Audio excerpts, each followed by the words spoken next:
Have you ever lost an argument you just knew you should have won? Yeah, we've all been there. Today, we're cracking open the playbook of a master persuader, the legendary trial lawyer Jerry Spence.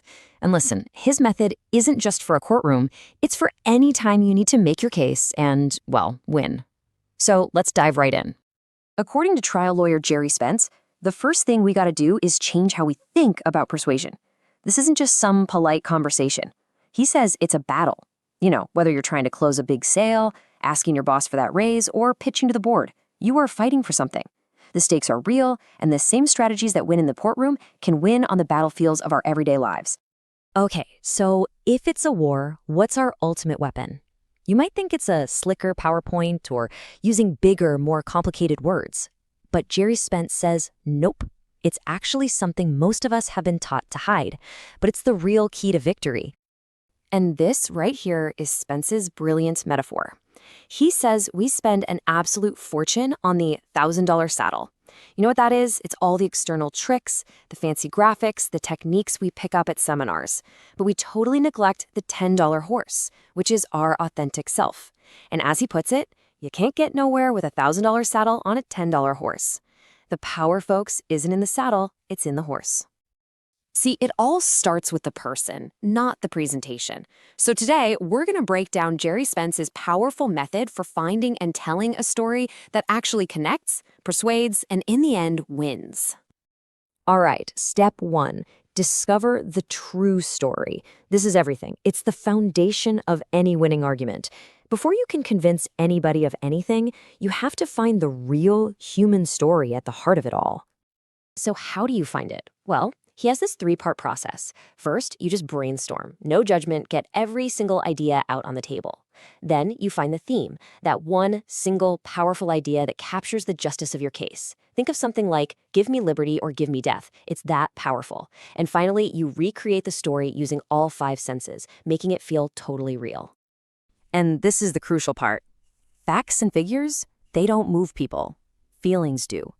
Spence insists that to find the full story, you have to ask what it feels like. He even suggests telling the story to different kinds of people. A kid, an old person, your tough-as-nails neighbor, and just ask them, how does this make you feel? That's how you uncover the deep, emotional truth of the situation. Okay, next up, you have to prepare your audience, because a great story is completely useless if no one is actually ready to hear it. This step is all about turning those decision makers from strangers into your allies. Just think about it for a second. How can you really trust someone who's a total stranger to you? You can't. It's impossible. If the people making the decision, whether it's a jury, your boss, or a new client, if they just see you as some lawyer or some salesperson in a suit, you've already lost. The very first barrier you have to break down is that barrier of strangeness. And this quote shows you Spence's totally radical approach to making that connection. Instead of puffing out his chest and acting all confident, he just owns his feelings. Can you imagine standing in front of a jury and admitting, I'm anxious, I'm a little scared? By doing that, he instantly becomes a real, relatable human being. It's an absolute masterclass in building trust. That vulnerability makes people want to listen to you. And now it's time to actually tell your story. This is the opening statement, where you finally lay out the powerful narrative you've worked so hard to discover. According to Spence, this is the moment where the case is very often won or lost. Now the key here, the absolute secret, is to ditch the intellectual, abstract language we're all taught to use. Why? Because abstractions are forgettable. Spence demands that we create word pictures. These are vivid, concrete images that your audience can see and hear and feel. It works because our brains are literally wired for images, not for boring, abstract jargon. And here is the perfect example. On the left, you have the abstracted, as a consequence of the force of gravity, the victim descended. It's technically correct, but it's totally lifeless, right? Now look at the word picture on the right. He was gazing up at the stars, tripped over an empty whiskey bottle, and fell on his keister. It's immediate, it's memorable, it's human. Which one do you think is going to stick with you? So how do you do it? Well, Jerry Spence lays out a pretty clear roadmap right here. You turn the people involved into actual characters. You need heroes and villains. You have to set the scene so people know where they are. He even says to use the first person to create that closeness. And maybe most importantly, you have to speak from the heart, not from a bunch of notes. It's about being prepared, not memorized. Now, a winning case is never, ever a monologue. And that brings us to our next big step. Show, don't just tell. This is where you bring in other voices, other people, to help you build your story piece by piece. So first things first, we have to completely rethink what a witness even is. According to Spence, they are not just there to spit out a bunch of facts. No, each witness is a character who moves the plot of your drama forward, adding a whole new layer to the narrative. Think about what they bring to the table. They provide a fresh, credible point of view. They confirm the key facts you've laid out, but crucially, they convey the emotional impact of what happened.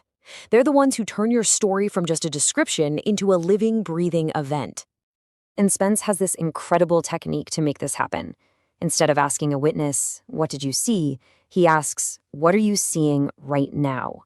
He has them relive the event in the present tense, right there in the room. This makes the story feel so immediate, so dramatic. It just pulls everyone listening directly into the action. Okay, but what about the witnesses on the other side?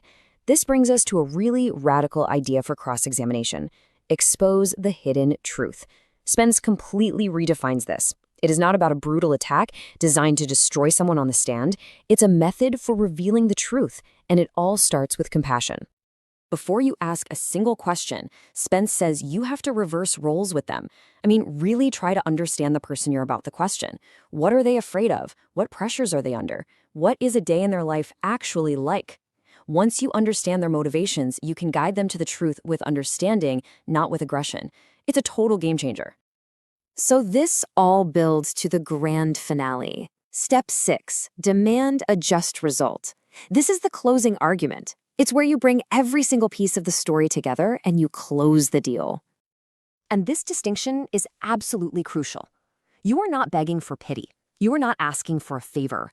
You are empowering the decision makers. You're giving them the opportunity and, frankly, the responsibility to deliver a just outcome. It's a demand, not a plea. This powerful quote from Spence just sums it all up perfectly. The final decision isn't just about your case anymore. It's about the people who are making the call. Their verdict, their decision, defines who they are. Are they the kind of people who stand up for what's right, or are they going to let the injustice win? You're basically putting their own character on the line. You know, according to Jerry Spence, every one of us has the potential of a little buttercup, fighting its way through hard, packed ground to reach the sun. But in the end, the choice is ours.